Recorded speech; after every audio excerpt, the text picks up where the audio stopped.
அரசு சேவைகள் பெறுவதற்கு அதிகாரிகளுக்கு லஞ்சம் கொடுப்பவர்கள் இனி கவலைப்பட வேண்டாம்.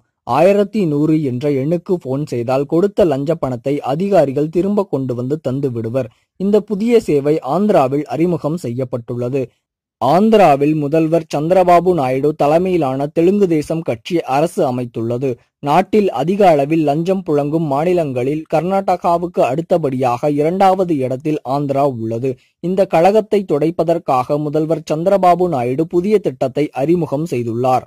பீப்புள் ஃபாஸ்ட் என்ற பெயரில் மக்கள் குறை தீர்க்கும் புதிய அமைப்பை மாநில அரசு உருவாக்கியுள்ளது. இது குறித்து அரசு உயர் அதிகாரிகள் கூறியதாவது: இந்த புதிய அமைப்பின் கீழ் 1100 என்ற தொலைபேசி எண்ணில் மக்கள் புகார் தெரிவிக்கலாம். அரசு சேவைக்காக அதிகாரிகளுக்கு லஞ்சம் கொடுத்திருந்தால் இந்த எண்ணில் புகார் தெரிவிக்கலாம். உடனடியாக சம்பந்தப்பட்ட அதிகாரிகளின் மேல் நடவடிக்கை எடுக்கப்படும். லஞ்சம் வாங்கியதை ஒப்புக்கொண்டு அதை உடனடியாக அந்த அதிகாரி திரும்ப கொடுத்தால் நடவடிக்கையிலிருந்து தப்பிக்கலாம். இந்த புதிய திட்டத்தின் கீழ் இதுவரை 12க்கும் மேற்பட்ட அதிகாரிகள் தாங்கள் வாங்கிய லஞ்சத்தை திரும்ப கொடுத்துள்ளனர். ஒரு குறிப்பிட்ட அதிகாரி தான் லஞ்சம் வாங்கிய 10 பேருக்கு பணத்தை திரும்ப கொடுத்துள்ளார். இதுவரை திருப்பி தரப்பட்ட தொகையின் அளவு 500 அல்லது 1000 ரூபாயாக இருந்தாலும் அதிகாரிகள் இடையே ஒரு பயத்தை இந்த திட்டம் உருவாக்கி உள்ளது.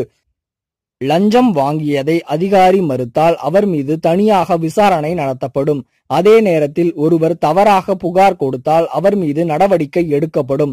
இவ்வாறு அவர்கள் தெரிவித்தனர். இது போன்ற செய்திகளை உடனுக்குடன் அறிய டாப் நியூஸ் சேனலை சப்ஸ்கிரைப் செய்யுங்கள். நன்றி, வணக்கம்.